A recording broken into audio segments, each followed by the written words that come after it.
Hello നമസ്കാരം. കാതോർക്കാമിന്റെ പുതിയ വീഡിയോയിലേക്ക് സ്വാഗതം. വീഡിയോ ഇഷ്ടമാവുകയാണെങ്കിൽ ചാനൽ സബ്സ്ക്രൈബ് ചെയ്യാനും വീഡിയോ ലൈക്ക് ചെയ്യാനും മറക്കരുത്. വീഡിയോയിലേക്ക് പോകാം. മോഹൻലാലിന് എന്തിനാണ് അക്ബറിനോട് ഒരു ചായ്വ്? ബിഗ് ബോസ് മലയാളം സീസൺ 7 പല കാരണങ്ങൾ കൊണ്ടും സോഷ്യൽ മീഡിയയിൽ സജീവ ചർച്ചയാണ്. ബിഗ് ബോസിന്റെ എല്ലാ സീസണുകളിലും പ്രേക്ഷകർ ഒരു രാജാവിനെയോ രാജ്ഞിയെയോ തെരഞ്ഞെടുക്കുന്നത് പതിവാണ്. ഇക്കുറി ഷോ 50 ദിവസം പിന്നിട്ടിട്ടും അത്തരമൊരാൾ ഉണ്ടായിട്ടില്ല. ബിഗ് ബോസ് മലയാളം ഫെയിമായ വൈബർ ഗുഡ് ദേവു എന്ന ശ്രീദേവി ജിഞ്ചർ മീഡിയ എന്റർടൈൻമെന്റ്സിന് നൽകിയ അഭിമുഖത്തിൽ ഈ സീസണിനെ കുറിച്ച് സംസാരിക്കുന്നു. ശ്രീദേവിയുടെ പ്രതികരണം ഇങ്ങനെ: അതിൽ ആർക്ക് എന്ത് കുഴപ്പമുണ്ടായാലും പ്രശ്നമില്ല. ലാലേട്ടൻ വന്ന എന്തൊരു കാര്യവും ആദ്യം അഭിപ്രായം ചോദിക്കുന്നത് അക്ബറിനോടാണ്.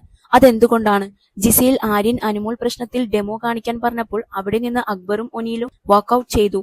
പക്ഷേ അക്ബർ വാക്കൌട്ട് ചെയ്തു എന്ന തരത്തിൽ ലാലേട്ടൻ സംസാരിച്ചപ്പോൾ ഒനിയൽ അവിടെ നിന്ന് ഞാനും ഉണ്ടായിരുന്നു എന്ന് പറഞ്ഞു. എന്നാൽ അതിലേക്ക് ലാലേട്ടൻ അത്ര ശ്രദ്ധിച്ചില്ല. ഇങ്ങനെയൊക്കെ കാണിക്കുമ്പോൾ ആളുകൾക്ക് ഒരു സംശയം തോന്നും. എല്ലാ സീസണുകളിലും ഒരു സമയമാകുമ്പോൾ ഒരു രാജാവിനെ എല്ലാവരും ചേർന്ന് കണ്ടുപിടിക്കും. അവസാനം കണ്ടം വഴി ഓടുകയും ചെയ്യും. അയാൾ തന്നെ കപ്പെടുക്കണമെന്നില്ല. ആദ്യം അനുവിനെ അങ്ങനെ എടുത്തു വെക്കാനുള്ള ശ്രമം നടന്നു. പക്ഷെ ജിസേലിന്റെ കേസിൽ അത് ചീഞ്ഞു. അനീഷിന് അത്യാവശ്യം സപ്പോർട്ടുണ്ട്. പക്ഷെ ഈ സീസണിൽ ഒരു രാജാവിനെയും രാജ്ഞിയെയും കാണാൻ പറ്റിയിട്ടില്ല. അക്ബർ ആ സ്ഥാനത്തേക്ക് പോകാൻ നോക്കുന്നുണ്ട്. പക്ഷേ അത് അങ്ങോട്ട് എത്തിയിട്ടില്ല. ഈ പ്രാവശ്യം ലവ് ട്രാക്കുമില്ല. അനുവും പ്രവീണും ലവ് ട്രാക്ക് പിടിക്കുന്നതായി തോന്നിയിട്ടില്ല. സീസൺ 7 ലാലേട്ടൻ പൊളിയാണ്. എപ്പിസോഡിനേക്കാൾ ആളുകൾ കാത്തിരിക്കുന്നത് വീക്കെൻഡ് എപ്പിസോഡിനാണ്. കഴിഞ്ഞ സീസണുകളിലെല്ലാം എന്താ മോനെ എന്നായിരുന്നു.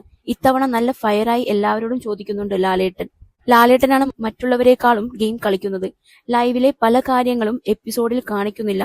അതേസമയം അക്കാര്യങ്ങൾ ലാലേട്ടന്റെ എപ്പിസോഡിൽ ചോദിക്കുന്നുണ്ട്. കഴിഞ്ഞ സീസണുകളിലൊന്നും അങ്ങനെ ഉണ്ടായിരുന്നില്ല. ചിലതൊക്കെ വിഴുങ്ങുമായിരുന്നു. അതിൽ സോഷ്യൽ മീഡിയയിലുള്ള കമന്റ്സ് എല്ലാം എടുത്താണ് ചോദിക്കുന്നത്. പ്രേക്ഷകരുടെ അഭിപ്രായം ഈ സീസണിൽ കൂടുതൽ എടുക്കുന്നുണ്ട്.